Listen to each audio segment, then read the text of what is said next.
خب امروز 7 اپریل و برای اولین بار ما ماشینمون شارژ خالی کرد. بعد 4-5 روز ماشین جدید آوردیم شارژ تو مرکز شارژ فست شارژینگ تسلا. 2-3 بار عقب جلو کردم، نمیدونستم سایزش کجاست چه جوری بذارم، چون عادت کرده بودیم که اینجوری بذاریم دیگه.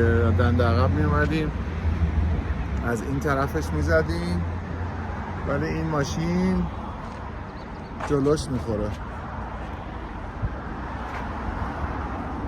و اصلا روی خط نیست. چک کردم دیدم که 11 سنت گرونتر از گرونتر از تسلا. خب به حال ماشین غریبه است، ماشین خود تسلا نیست، یه چیز داره اوورشارژ میکنه. ولی باید حالا استیشن های دیگر هم چک بکنم.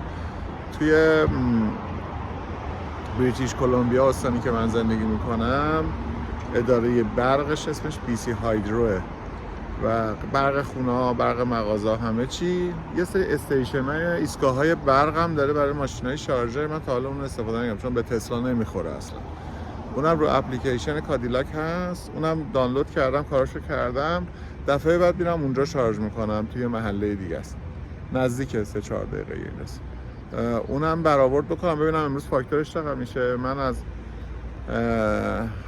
78 کیلومتر ماشینمو زدم تو شارژ.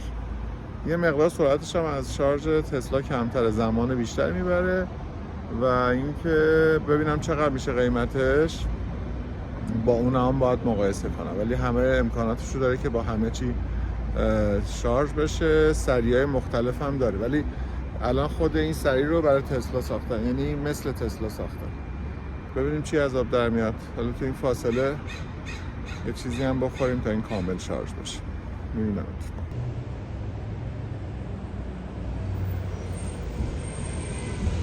این ماشین شارژش اینجا جلوی ماشینه، سمت راننده. تسلا عقبه سمت راننده.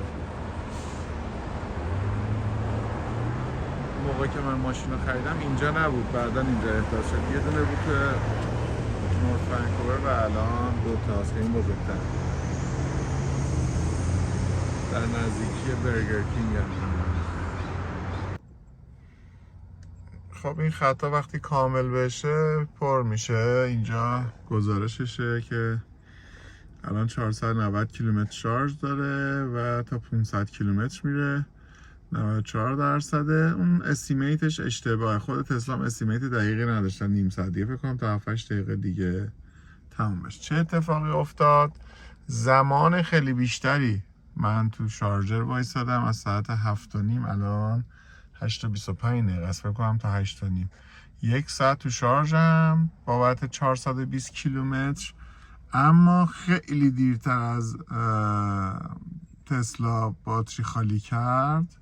شاید به خاطر نو بودنشه، چون تسلا 2 سال اولش اینجوری بود، بعدش باتری فاسد میشه، اذیت میشه، شروع میکنه به تون تون خالی شدن. و حالا ببینیم هزینه‌اش چقدر میشه.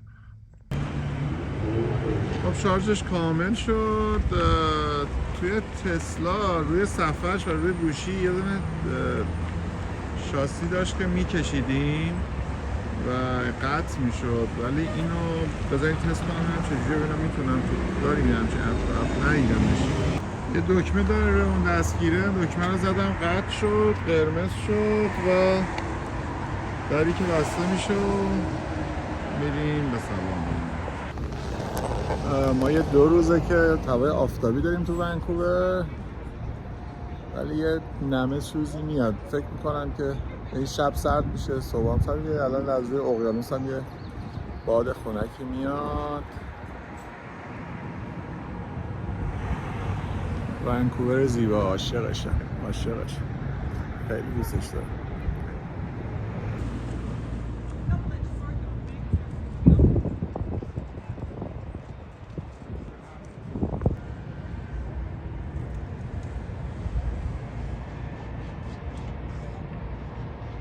باورتون میشه اینجا مرکز شهر ونکووره، وسط شهر ونکوور. چقدر زیبایی این شهر بهتون بگم کم گفتم. مثلا دوربین نمیتونه اون چیزی که به رنگ واقعی نشون بده، حتی بهترین دوربینای دیجیتال. یعنی سطح از آرامشی که اینا دارن و استرسای ما رو بهشون تزریق بکنی درجا سکته میزنن، درجا سکته میکنن. میدونی تو چه فکری ان روزا که سال دیگه تو تابستون فلان ماشین رو اجاره کنن برن کمپ یا کدوم کشور اروپایی برن تفریح کنن یا پولاشون رو جمع کنن که چیکار کنن، چه تفریح بکنن. اما اومدیم اینجا داریم دعا میکنیم که وقت کشورمون خرابتر از این نشه.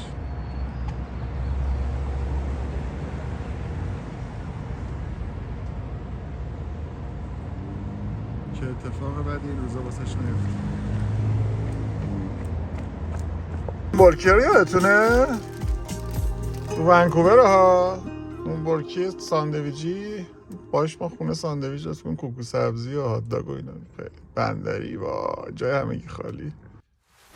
خب براتون